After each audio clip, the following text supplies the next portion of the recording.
Welcome back once more. This is Sunday edition. 36 days to this year's general election.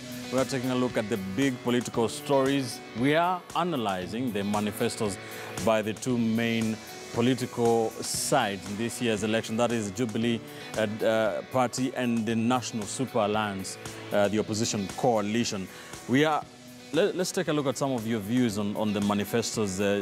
Thinker on Twitter says, manifestos don't matter if one's unable to deliver. I'm yet to hear one realistic enough to change Kenya. And Musa says on Twitter as well, Jubilee, before they tell us manifesto, they should show us why they failed and how they plan to change it. It's a trick. And Mwaluda Victor says, the realest thing you can do is to keep your words. Jubilee waache uongo. Baba Jackie says on Twitter, I would rather judge Jubilee by their 2013 manifesto. There's a lot they've not done. And one here, Brian Sati, we expected a scorecard from Jubilee. One here, Victor the first says, the NASA manifesto is optimistic and plausible. Jubilee manifesto is 2013 on core instead of scorecard. So a lot of people saying they wanted a scorecard. Yeah. Maybe they're listening to what Dismas has been saying. All right, let's now take a look at what did happen on the opposition coalition, that is the National Super Alliance, who also did launch their manifesto this past week. Let's listen in. We want to encourage you to come along this journey. We've just given you a tip of the iceberg. But we intend, in all seriousness, to make the difference. This country has suffered for far too long under bad governance. The time is now. We will ensure our policemen and women are not only well trained, but are well paid and are given adequate and proper housing. Today, a university student applying for that loan can be on the queue waiting for 6 months. NASA says they will resource the Higher Education Loan Board appropriately and in a timely fashion so that it should not take more than 2 weeks before the university student gets the access to their loan. From a country that had surplus food to a country of deficits. Even as we talk now, we have no ugali on the table. And that is for sure. Our priority is to rediscover productivity. Corruption is a cancer in our society. Corruption is choking development in our country. It is not because of lack of laws. It is not because of lack of institutions.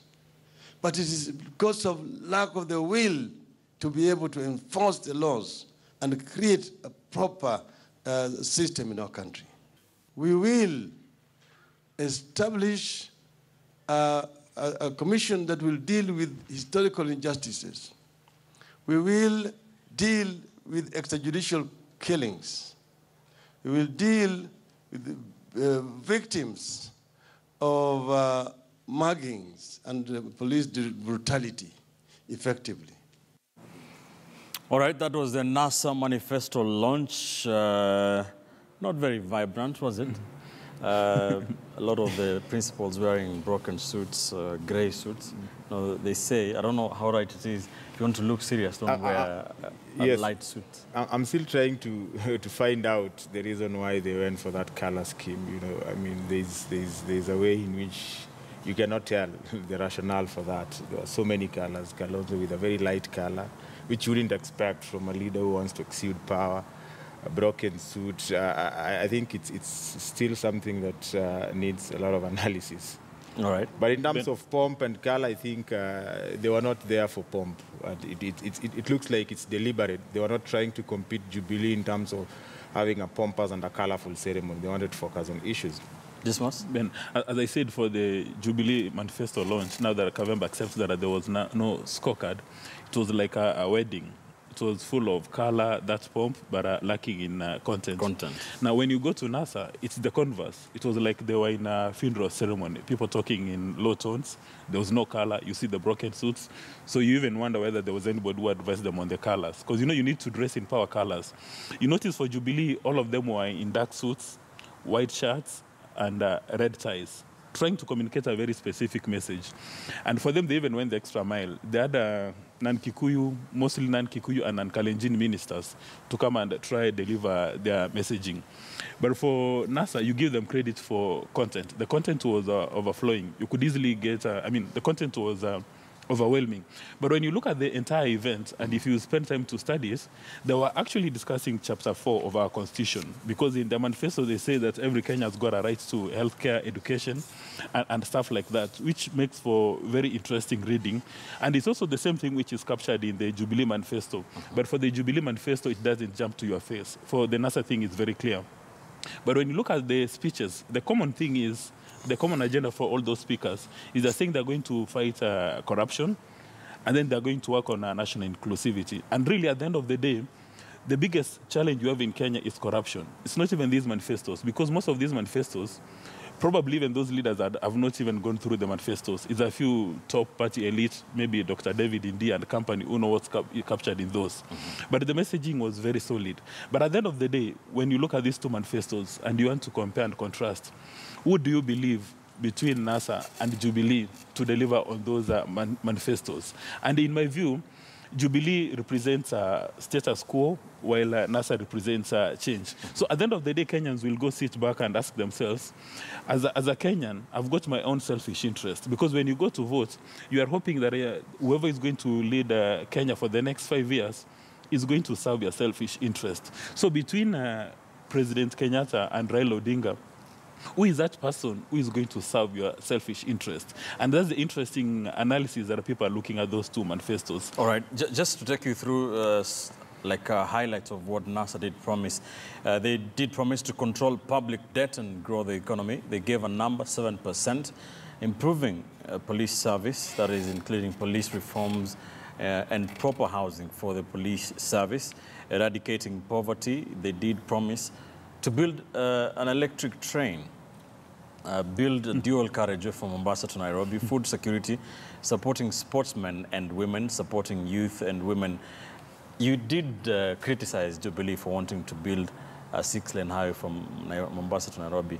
Yeah. NASA, you say they had a very solid manifesto. They're also promising the same thing. Well, let's look at that road from Mombasa to Nairobi. Is it a procurement-led decision? In my view, it's yes. Because if you come up with an SGR, and who says that SGR is only supposed to do cargo? It can do passenger. If you structure it in a solid manner, it can do both. So what is the priority? The resource which you're supposed to use to put a road from Mombasa to Nairobi, you can use the same to put a road from Nairobi to my village in Kisii, so that you also open up Kisii for other priorities. So for me, I think these two manifestos, their priority is not very solid. But right now, the person you blame for SGR and the exaggerated cost, it's Jubilee. And the president himself has admitted times above number that corruption is actually domiciled at his office, and he's not been able to crack it. You remember he had a governance meeting at State House, and he threw his hands in the sky and said, "What do you want me to do?" And later on, we come to realize from a lot of stories that it's actually about family and friends. If you remember the Afia scandal, the persons who are implicated are said to be associated with President Kenyatta, and nothing has been done to date.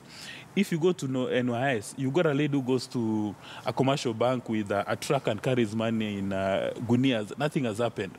So you realize that when you are discussing that corruption, it's about family and friends. And if Jubilee has admitted in the manifesto that they are not able to curb corruption, and as a Kenyan, what are you supposed to do? Because it's because of corruption that there is high cost of living in Kenya. It's because of corruption that you've got insecurity. It's because of corruption that you can't now have a good meal made up of unga and maybe nyama. Right. And if the president is unable to manage corruption, as a Kenyan, you now need to take a decision. Do you believe that if Raila takes office, he'll manage corruption? Or do you still vote for President Kenyatta, who has admitted that he's unable to manage corruption? So the choice is very clear. Kenyans will have the opportunity to take a decision on August 8th. Fair points, fair points. Hesbon, what stands out for you in these NASA promises? I think one thing that stands out for me, first from Dismas' comments, is that Jubilee has had an acceptance of corruption in their manifesto. I didn't see that, you know. But I think in the NASA manifesto, the biggest thing for me is financial and fiscal austerity. You look at the manifesto, They are very serious on cutting down on cost and wasteful expenditure of public funds. And you look at the first key thing they're talking about is cutting down on public debt. They are looking at, curbing corruption. And to a large extent, they're trying to address everything that has questionable, marks on what Jubilee has done. They're talking about electric train. You look at what Jubilee has given us, it's SGR, it is not electric. And I think to a large extent, this is a manifesto that is probably geared towards broadening the base of, one, cutting down on public expenditure and increasing the amount of revenue that comes in. They talk about, they're not really big on creating jobs, but they're big on having a sustainable economic growth of 7%. Okay. And if you look at it broadly, you look at the indicators that would help them achieve that. Increase the number of industries. So they don't even have to tell us that they're going to create jobs, because inadvertently, if you have so many industries, by creating that fiscal environment that provides for that, you're likely to attract investors who would invest in industries. So I look at it as something that is a lot more progressive in the way that it is addressing the shortcomings of If I may, you did mention the electric train. Yes. Do we have is our electric grid even sufficient? And you see, these are promises that they're making, and I think some will come to haunt them, just like some are haunting Jubilee now, because you look at the rationale for having an electric train, for instance, it is not as big, as having other infrastructural, investments. Look at what they are doing in education, for instance. You'll realize that probably the electric train is a bit misplaced, because in education, they're not providing. They're not saying that they're going to provide computers and stuff like that, but they're going to equip teachers and ensure that there is that infrastructure in schools. So I thought it would also translate to that they would ensure that there is enough productivity to warrant even the establishment of the electric train. Right. And from where I see it, electric train in this country would only be more of a commuter train. And if you're providing a dual carriageway, then it really negates the reason why you'd want an electric train. All right. Mutinda, what is your first reaction to these NASA promises? First, I want to respond to something that this NASA said, that NASA represents change and that Jubilee represents status quo. That, of course, is wrong, because if you look at the 5 principles of NASA, the number of years they've been in government, then you wonder what status quo versus change is all about. I think of these candidates who are vying for president, only Kuru Aukot would probably be representing change. Movement from those who've been there all along. But when you want to say that Kalonzo, the 5 principles, let me not mention them by name because we all know them, that they represent change, the question is, of the 2 status quo players, because both are, they've been in this thing long enough, both of us in Jubilee. Actually, if we are to be fair, the ones in NASA have been in it much longer, considering even their ages. And then you want to tell us that that is the team to bring change. I want first to disagree on that. Particularly, then number 2 is this believability. Believability of the, because manifestos are promises. The question is, to what extent do you think these people will implement what they are saying? Let's take corruption, for instance, because it is the one that they want to distinguish themselves in, with using corruption as something that they're going to. But the truth of the matter is that you will never hear NASA talk about corruption unless it is for political expediency. Today, you've seen the Nation headline in the papers. It's talking about a governor who has 5 billion. That is not a Jubilee governor. I can assure you that if NASA is going to comment, it will be to trivialize this and politicize it so that it looks like it is witch hunt. And that would not have been the case if it was a Jubilee governor. If we want to fight some of these vices, we need to be very clear so that if someone, even from your side, is alleged to have been corrupt, then we see you taking a position so that we know that actually that party is really serious. They are even reprimanding those among themselves who've been associated with corruption. I always remind people that under the devolved government, we have 48 governments. Right. 1 national government and 47 county governments. Majority of these 47 county governments are under COD or NASA. The truth of the matter is that there have been as rampant corruption cases in those counties, if actually not more, as there have been of Jubilee. But never, even in one instance, have you ever had NASA reprimand any of the people from their side who've been caught in corrupt deals? That's what I'm trying to say. So it is about believability. So when they talk about corruption from me where I am, I see it as just another gimmick to politics. What am I saying? Like, for instance, if you're a chief in a location and you decide to do operation for those who are drunk and disorderly, and you happen to have 3 sons who are also drunk and disorderly, you go arresting everybody else other than your sons, and you want us to believe that you're fighting? Ben, all right. That is what is happening with these guys. Ben, please allow me to offer clarity to... It is only wrong when it is Jubilee. Fair point. Ben, let's hear Prof's, then we'll come back. Just hold on to I your was thoughts. a bit Don't alarmed forget. to hear him saying that, Yes, that change cannot come from anybody who's been around for a long time. Change is in the mind, is not in the age. I think it's extremely They would important. have implemented you know, that. let's not distort what is They had the factually same correct. minds when they were in government. Let's That's put what it I'm this trying way. to say. No, one is free to change his mind. The other, only a fool doesn't change his mind. What I'm trying to say is that to allege simply because, for example, Raila has been around for a long time, but everybody knows what has happened to him politically. So would you say he's been unable to effect change? He's just never had an opportunity to effect change. That's just to contradict what you are saying. There is an interesting thing about the NASA Manifesto. To me, the NASA Manifesto gives hope. The current generation is assured that you will remain in the comfort or discomfort zone, but we will do what we can to move you forward. The next generation is being told, we'll try and transform what we have so that you have an easier share of the benefits going forward. All right. Now, that is the now. If you look very carefully, we can argue about, you said this about this, you didn't say about that. What underlies the thinking? What is the thinking in all these people? The truth is, the NASA Manifesto will be constrained also by the ethnic demands. You can say you are going to do this. There are many, many children in that household, each of whom will require a share when the slaughter is already achieved. So that is likely to be a constraint on their capacity to actually implement realistically some of those things. They have said that they're going to deal with corruption.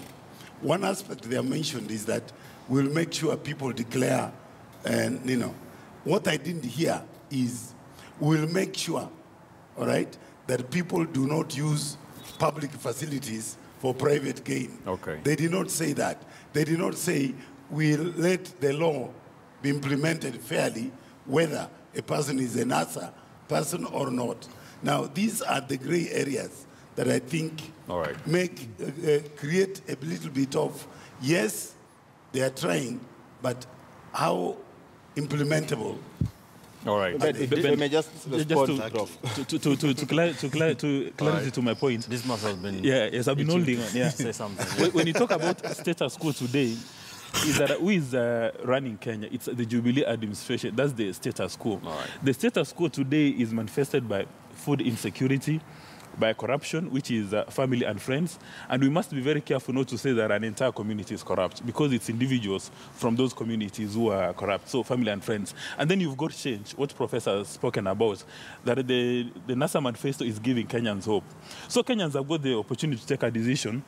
Do we run with the status quo so that we may remain food insecure for another 5 years, so that corruption becomes part and parcel of our lifestyles? All right. Or do we give this guys a chance? Status quo and change, they change places after every 5 years. After every 5 years. And then of course, Kavemba, like his deputy party leader, is gifted with words. He knows how to play with words by, mixing status quo and change, which we can allow because, now, birds of a feather, they look like they're together. Yeah. But it's important to address those issues because a normal Kenyan today is not even interested in going through that manifesto, the two manifestos. What they want is somebody who can take their life to the next level. And that's the bottom line. We cannot afford to beat around the bush. But I think just to respond on corruption and, of course, on what a normal Kenyan should think about right now about this manifesto, I think we should disabuse this idea that manifestos are just written on paper, that we should look at what trickles down. No. You can only hold people accountable on what trickles down by understanding that manifesto. So to the extent that these manifestos are written, it is good to encourage Kenyans to look at the manifesto, especially on corruption. When you talk about how NASA is going to handle corruption and based on the sentiments by Prof, I mean, it's important to look at what NASA said, that one, they're going to ensure that all the government officials, their associates or relatives are not going to do business with the government.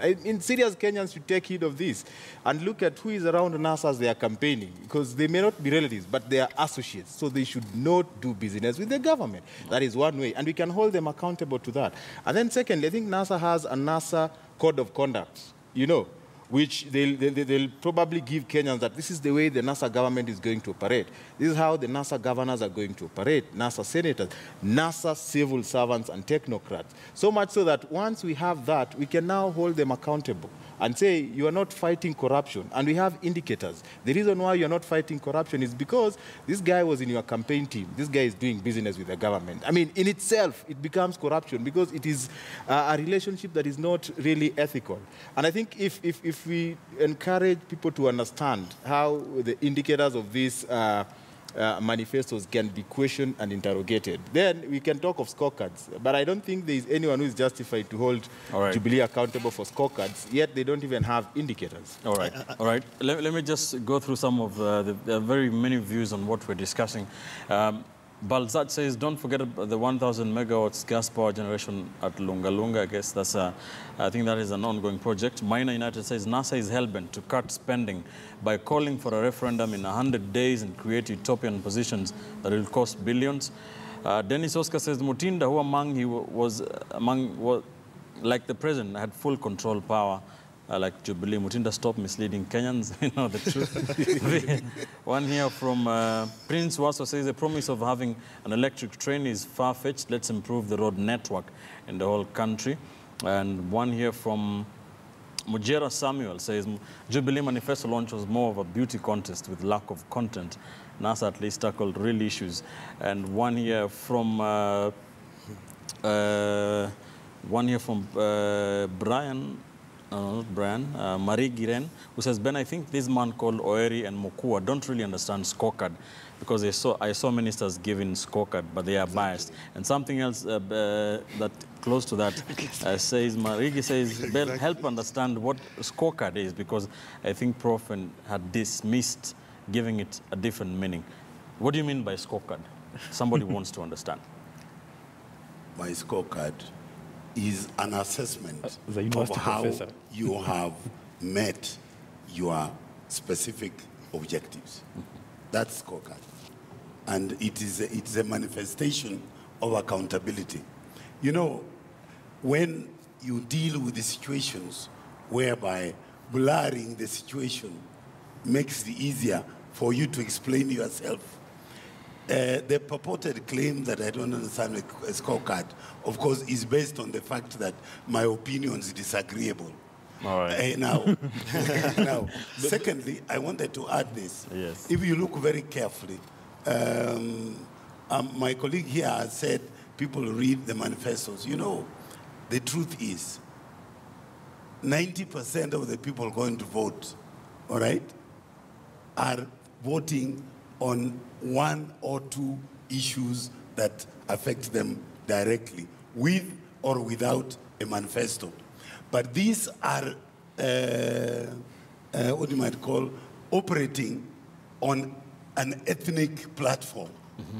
Don't forget that this country All right. is But can also define my scorecard. Before I forget, we are out of time. Action. I want to say something about what they said about corruption. Action speaks louder than words. Right. There are promises that have been given that we will not do business. We will not allow any of our government officers to do business with government. My question is this, because these are not new people, and that's a point I'm repeating. When they were in the government, were they ever incriminated in any corruption allegation? Number one. Number two, were their relatives or any of their close associates doing business with government. And number 3, if you can nominate your son as a party leader to go to the East African, it is fact, as legislative assembly, and that already is use of that position to favor your relative. How then do you convince us? Because that's why I'm saying action speaks louder than words. All right, Campaigns are no, there's something I need to finish about manifestos. I want to second Esbon. I want to second Esbon about manifestos. Right. That I am in agreement that not many Kenyans are reading these things, but I want to support him that we need to increase the number of Kenyans reading these things because it is a good feature of our politics. Initially, we could not even have this discussion. We were not even discussing these things. We were discussing things that were very abstract. But now we are starting to have discussions around real issues. Right. So if we can increase the number of Kenyans who are keen to know what these people promised and are actually recording that so that they use it to hold them accountable after 5 years, that is the best way to start driving our politics towards issues. Thank you, Mutinda. Yes. Final word. My definition of a scorecard, I'll use the stadium as an example. 2013, we were promised 5 stadia. How many do we have today? 0. Success rate is 0. Now, that's a scorecard. That's what we expected the Minister for Sports, Wario, to speak about. That, this Jubilee administration that I serve, we promised you 5 stadia. Right. Today, we have 0. Our success rate is 0%. All right. That's a good scorecard. Thank you. Last word on this. Yes. Yes, and I think it's clear that Jubilee gave us stuck on one question. To the extent that all the cabinet secretaries spoke, they gave us scorecard. On the study, I think even the deputy president himself pronounced himself on the situation. Exactly. You know. And remember, it was like opening a Pandora's box like we have here. And I told them, you don't need to dwell on the things you've not done. Just focus on the things that you're going to do. Right. Yes. All right, fair enough. That's why we leave it on the promises, the season of promises. 36 days to the elections. The two sides of the political divide did give what they call their manifestos. Other parties are also giving their manifestos. It's up to you as a Kenyan to just choose which side to believe has earned your vote. When we come back, we take a look at what has been said, what has been done off the campaign trail. Don't go too far.